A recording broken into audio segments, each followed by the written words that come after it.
ಸಮಾಜ ವಿಜ್ಞಾನ 10ನೆಯ ತರಗತಿ ಭಾಗ 1 ಇತಿಹಾಸ ಅಧ್ಯಾಯ 5 ಸಾಮಾಜಿಕ ಮತ್ತು ಧಾರ್ಮಿಕ ಸುಧಾರಣಾ ಚಳವಳಿಗಳು. ಅಭ್ಯಾಸ ಪ್ರಶ್ನೆಗಳಿಗೆ ಸರಳ ಮತ್ತು ಸಂಕ್ಷಿಪ್ತ ಉತ್ತರಗಳು. ಈ ಕೆಳಗಿನ ವಾಕ್ಯಗಳನ್ನು ಖಾಲಿ ಬಿಟ್ಟ ಸ್ಥಳಗಳನ್ನು ಸೂಕ್ತ ಉತ್ತರಗಳಿಂದ ತುಂಬಿರಿ. ಮೊದಲನೇದು 19ನೆಯ ಶತಮಾನವನ್ನು ಭಾರತೀಯ ಪುನರ್ಜೀವನ ಅಥವಾ ಸಾಮಾಜಿಕ ಸುಧಾರಣಾ ಕಾಲವೆಂದು ಕರೆಯಲಾಗಿದೆ. ಎರಡನೇದು ರಾಮ್ ಮೋಹನ್ ರಾಯರು ಸಂವಾದ ಕೌಮುದಿ ಪತ್ರಿಕೆಯನ್ನು ಪ್ರಾರಂಭಿಸಿದರು. ಮೂರನೇದು ಪ್ರಾರ್ಥನಾ ಸಮಾಜದ ಸಂಸ್ಥಾಪಕರು ಆತ್ಮಾರಾಮ್ ಪಾಂಡುರಂಗ. 4 ಸ್ವಾತಂತ್ರ್ಯ ಪ್ರತಿಯೊಬ್ಬ ಮನುಷ್ಯನ ಪ್ರಾಥಮಿಕ ಅವಶ್ಯಕತೆ ಎಂದು ಪ್ರತಿಪಾದಿಸಿದವರು ಮಹಾತ್ಮ ಜ್ಯೋತಿಬಾ ಫುಲೆ. 5ನೇದು ಸ್ವಾಮಿ ವಿವೇಕಾನಂದರ ಗುರುಗಳಾಗಿದ್ದವರು ಶ್ರೀ ರಾಮಕೃಷ್ಣ ಪರಮಹಂಸರು. 6 ಯುವ ಬಂಗಾಳಿ ಚಳವಳಿಯನ್ನು ಪ್ರಾರಂಭಿಸಿದವರು ಹೆನ್ರಿ ವಿವೇನ್ ಡಿರೋಜಿಯೋ. ಪ್ರಶ್ನೆ ಸಂಖ್ಯೆ 2 ಈ ಕೆಳಗಿನ ಪ್ರಶ್ನೆಗಳಿಗೆ ಗುಂಪುಗಳಲ್ಲಿ ಚರ್ಚಿಸಿ ಉತ್ತರ ಬರೆಯಿರಿ. 7ನೇದು ಬ್ರಹ್ಮ ಸಮಾಜದ ಬೋಧನೆಗಳಾವವು. ಬ್ರಹ್ಮ ಸಮಾಜವನ್ನು ರಾಮ್ ಮೋಹನ್ ರಾಯರು ಸ್ಥಾಪಿಸಿದರು. ಏಕದೇವತಾ ಆರಾಧನೆಯನ್ನು ಪ್ರೋತ್ಸಾಹಿಸಿತು.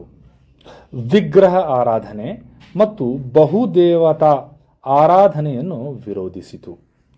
ಸತಿ ಪದ್ಧತಿ, ಬಾಲ್ಯ ವಿವಾಹ ಮೊದಲಾದ ಕಂದಾಚಾರಗಳನ್ನು ಖಂಡಿಸಿತು. ಸ್ತ್ರೀ ಶಿಕ್ಷಣ ಮತ್ತು ವಿಧವಾ ವಿವಾಹವನ್ನು ಬೆಂಬಲಿಸಿತು. ವೈಚಾರಿಕತೆ ಹಾಗೂ ಆಧುನಿಕ ಶಿಕ್ಷಣಕ್ಕೆ ಮಹತ್ವ ನೀಡಿತು. ಪ್ರಶ್ನೆ ಸಂಖ್ಯೆ 8 ದಯಾನಂದ ಸರಸ್ವತಿ ಅವರ ವೇದಗಳಿಗೆ ಹಿಂದಿರುಗಿ ಎನ್ನುವ ಘೋಷಣೆಯನ್ನು ವಿಶ್ಲೇಷಿಸಿ. ಉತ್ತರ: ವೇದಗಳೇ ಸತ್ಯ ಮತ್ತು ಜ್ಞಾನದ ಮೂಲವೆಂದು ಪ್ರತಿಪಾದಿಸಿದರು. ವಿಗ್ರಹ ಆರಾಧನೆ ಮತ್ತು ಜಾತಿ ಪದ್ಧತಿಯನ್ನು ವಿರೋಧಿಸಿದರು. ಜಾತಿ ಹುಟ್ಟಿನಿಂದಲ್ಲ, ಯೋಗ್ಯತೆಯಿಂದ ಎಂದು ಹೇಳಿದರು. ವಿಧವಾ ವಿವಾಹ ಮತ್ತು ಸ್ತ್ರೀ ಶಿಕ್ಷಣವನ್ನು ಬೆಂಬಲಿಸಿದರು. ಸ್ವದೇಶಿ ವಸ್ತುಗಳು ಬಳಕೆಗೆ ಕರೆ ನೀಡಿದರು. ಶುದ್ಧಿ ಚಳವಳಿಯ ಮೂಲಕ ಮತಾಂತರಗೊಂಡಿರುವವರನ್ನು ಮರಳಿ ಹಿಂದೂ ಧರ್ಮಕ್ಕೆ ಸೇರಿಸಿದರು. ಭಾರತೀಯರಿಗೆ ಭಾರತ ಎಂಬ ಘೋಷಣೆಯನ್ನು ನೀಡಿದರು. 9ನೇದು ಸತ್ಯಶೋಧಕ ಸಮಾಜವು ಪ್ರತಿಪಾದಿಸಿದ ಸುಧಾರಣೆಗಳನ್ನು ವಿವರಿಸಿ. ಉತ್ತರ: ಸಂಸ್ಥಾಪಕರು ಮಹಾತ್ಮ ಜ್ಯೋತಿಬಾ ಫುಲೆ. ಜಾತಿ ಭೇದ ಹಾಗೂ ಅಸ್ಪೃಶ್ಯತೆಯನ್ನು ವಿರೋಧಿಸಿತು. ಮಹಿಳಾ ಶಿಕ್ಷಣಕ್ಕೆ ಆದ್ಯತೆ ನೀಡಿತು. ವಿದ್ಯಾರ್ಥಿನಿಯರಿಗಾಗಿ ಶಾಲೆ ಮತ್ತು ವಸತಿ ನಿಲಯಗಳನ್ನು ಸ್ಥಾಪಿಸಿತು. ಉಚಿತ ಹಾಗೂ ಕಡ್ಡಾಯ ಶಿಕ್ಷಣವನ್ನು ಪ್ರತಿಪಾದಿಸಿತು. ರೈತರ ಹಕ್ಕುಗಳಿಗಾಗಿ ಹೋರಾಟ ನಡೆಸಿತು.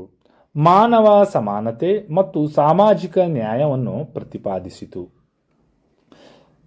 ಪ್ರಶ್ನೆ ಸಂಖ್ಯೆ 10 ಅಲಿಗರ್ ಚಳವಳಿಯ ಉದ್ದೇಶಗಳನ್ನು ವಿಶ್ಲೇಷಿಸಿ.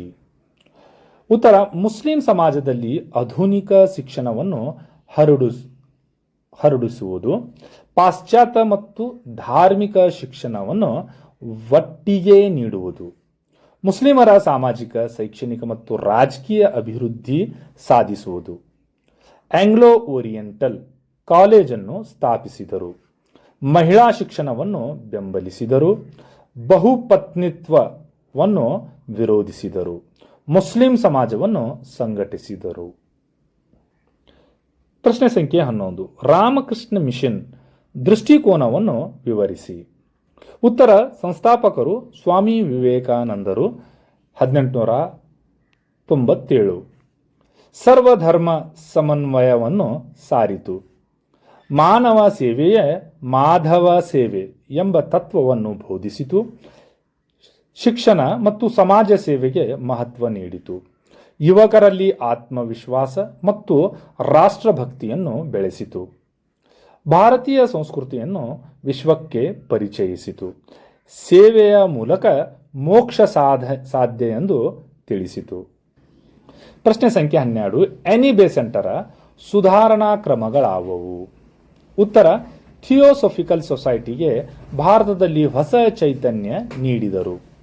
ಭಾರತೀಯ ಸಂಸ್ಕೃತಿಯ ಬಗ್ಗೆ ಅಭಿಮಾನ ಬೆಳೆಸಿದರು. ವಿಶ್ವ ಸಹೋದರತ್ವ ಮತ್ತು ಸಮಾನತೆಯನ್ನು ಪ್ರತಿಪಾದಿಸಿದರು. ನ್ಯೂ ಇಂಡಿಯಾ ಪತ್ರಿಕೆಯನ್ನು ಪ್ರಾರಂಭಿಸಿದರು.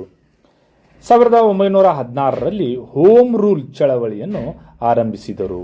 ಸ್ವತಂತ್ರ ಹೋರಾಟವನ್ನು ಬೆಂಬಲಿಸಿದರು. 1917ರಲ್ಲಿ ಕಾಂಗ್ರೆಸ್ ಅಧ್ಯಕ್ಷರಾದರು. ಪ್ರಶ್ನೆ ಸಂಖ್ಯೆ 13. ನಾರಾಯಣ್ ಗುರು ರವರ ಧರ್ಮ ಪರಿಪಾಲನಾ ಯೋಗಂ ಸಂಘಟನೆಯ ಕೊಡುಗೆಗಳನ್ನು ತಿಳಿಸಿರಿ. ಉತ್ತರ: 1903ರಲ್ಲಿ ಸಂಘಟನೆಯನ್ನು ಸ್ಥಾಪಿಸಿದರು. ಹಿಂದುಳಿದ ಮತ್ತು ಶೋಷಿತ ಸಮುದಾಯಗಳ ಅಭಿವೃದ್ಧಿಗೆ ಶ್ರಮಿಸಿದರು. ಒಂದೇ ಜಾತಿ ಒಂದೇ ಧರ್ಮ ಒಬ್ಬನೇ ದೇವರು ಎಂಬ ಸಂದೇಶವನ್ನು ನೀಡಿದರು. ಶಿಕ್ಷಣಕ್ಕೆ ಹೆಚ್ಚಿನ ಮಹತ್ವ ನೀಡಿದರು. ದೇವಾಲಯ ಪ್ರವೇಶ ಹಕ್ಕಿಗಾಗಿ ಹೋರಾಟ ನಡೆಸಿದರು. ವಯಕ್ಕಂ ಸತ್ಯಾಗ್ರಹಕ್ಕೆ ಬೆಂಬಲ ನೀಡಿದರು. ಸಮಾನತೆ ಸಮಾಜ ನಿರ್ಮಾಣಕ್ಕೆ ಪ್ರಯತ್ನಿಸಿದರು. ಪ್ರಶ್ನೆ ಸಂಖ್ಯೆ 14. ಪೆರಿಯಾರ್ ಚಳವಳಿಯ ಮುಖ್ಯಾಂಶಗಳನ್ನು ಪಟ್ಟಿ ಮಾಡಿ. ಉತ್ತರ: ಆತ್ಮಗೌರವ ಸೆಲ್ಫ್ ರೆಸ್ಪೆಕ್ಟ್ ಚಳವಳಿಯನ್ನು ಆರಂಭಿಸಿದರು. ಜಾತಿ ವ್ಯವಸ್ಥೆಯನ್ನು ವಿರೋಧಿಸಿದರು. ಮಹಿಳಾ ಸಮಾನತೆಯನ್ನು ಬೆಂಬಲಿಸಿದರು. ಬ್ರಾಹ್ಮಣೇತರ ಹಕ್ಕುಗಳಿಗಾಗಿ ಹೋರಾಡಿದರು. ದ್ರಾವಿಡ ಚಳವಳಿಯನ್ನು ಬಲಪಡಿಸಿದರು. ವಯಕ್ಕಂ ಸತ್ಯಾಗ್ರಹದಲ್ಲಿ ಭಾಗವಹಿಸಿದರು. ರಿವೋಲ್ಟ್ ಪತ್ರಿಕೆಯನ್ನು ಆರಂಭಿಸಿದರು. ಸಮಾನತೆ ಹಾಗೂ ಸಾಮಾಜಿಕ ನ್ಯಾಯವನ್ನು ಪ್ರತಿಪಾದಿಸಿದರು. ಪ್ರಶ್ನೆ ಸಂಖ್ಯೆ 11. ಡಿರೋಜಿಯೋ ಇವರ ಪ್ರತಿಪಾದಿಸಿದ ತತ್ವಗಳಾವುವು? ಉತ್ತರ: ವೈಜ್ಞಾನಿಕ ದೃಷ್ಟಿಕೋನವನ್ನು ಬೆಳೆಸುವುದು, ಪ್ರಶ್ನಿಸುವ ಮನೋಭಾವನೆಯನ್ನು ಉತ್ತೇಜಿಸುವುದು, ಮೂಢನಂಬಿಕೆಗಳನ್ನು ವಿರೋಧಿಸಿದರು. ಆಧುನಿಕ ಶಿಕ್ಷಣಕ್ಕೆ ಮಹತ್ವ ನೀಡಿದರು. ಚರ್ಚೆ ಮತ್ತು ಸಂವಾದಕ್ಕೆ ಉತ್ತೇಜನ ನೀಡಿದರು. ಅಕಾಡೆಮಿಕ್ ಅಸೋಸಿಯೇಷನ್ ಸ್ಥಾಪಿಸಿದರು. ಮಾನವೀಯತೆ ಮತ್ತು ವೈಚಾರಿಕತೆಯನ್ನು ಪ್ರಚಾರ ಮಾಡಿದರು. ಪ್ರಶ್ನೆ ಸಂಖ್ಯೆ 16. ಸ್ವಾಮಿ ವಿವೇಕಾನಂದರು ಸಮಾಜಕ್ಕೆ ನೀಡಿದ ಕೊಡುಗೆಗಳಾವವು? ಉತ್ತರ: 1897ರಲ್ಲಿ ರಾಮಕೃಷ್ಣ ಮಿಷನ್ ಸ್ಥಾಪಿಸಿದರು. ಮಾನವ ಸೇವೆಯೇ ದೇವರ ಸೇವೆ ಎಂಬ ಸಂದೇಶ ನೀಡಿದರು. ಶಿಕ್ಷಣ ಮತ್ತು ಸಮಾಜ ಸೇವೆಗೆ ಆದ್ಯತೆ ನೀಡಿದರು. 1893ರ ಚಿಕಾಗೋ ವಿಶ್ವ ಧರ್ಮ ಸಮ್ಮೇಳನದಲ್ಲಿ ಭಾರತದ ಕೀರ್ತಿಯನ್ನು ವಿಶ್ವಕ್ಕೆ ಸಾರಿದರು. ಯುವಕರಲ್ಲಿ ಆತ್ಮವಿಶ್ವಾಸ ಮತ್ತು ರಾಷ್ಟ್ರಭಕ್ತಿಯನ್ನು ಬೆಳೆಸಿದರು. ಸರ್ವಧರ್ಮ ಸಮಾನತೆಯನ್ನು ಪ್ರತಿಪಾದಿಸಿದರು. ಭಾರತೀಯ ಸಂಸ್ಕೃತಿಯ ಮಹತ್ವವನ್ನು ವಿಶ್ವಕ್ಕೆ ಪರಿಚಯಿಸಿದರು. ಪರೀಕ್ಷೆಗೆ ಬೇಕಾದ ಪ್ರಮುಖ ಅಂಶಗಳು ಇಲ್ಲಿ ನೀಡಲಾಗಿದೆ. ತಾವು ಪಾಸ್ ಮಾಡಿಕೊಂಡು ಇದನ್ನು ಬರ್ಕೊಳ್ಳಿ. ಸೆಕೆಂಡ್ ಸ್ಲೈಡ್, ಪರೀಕ್ಷೆಗೆ ಬೇಕಾಗಿರುವ ಪ್ರಮುಖ ಪಾಯಿಂಟ್ಸ್ಗಳು.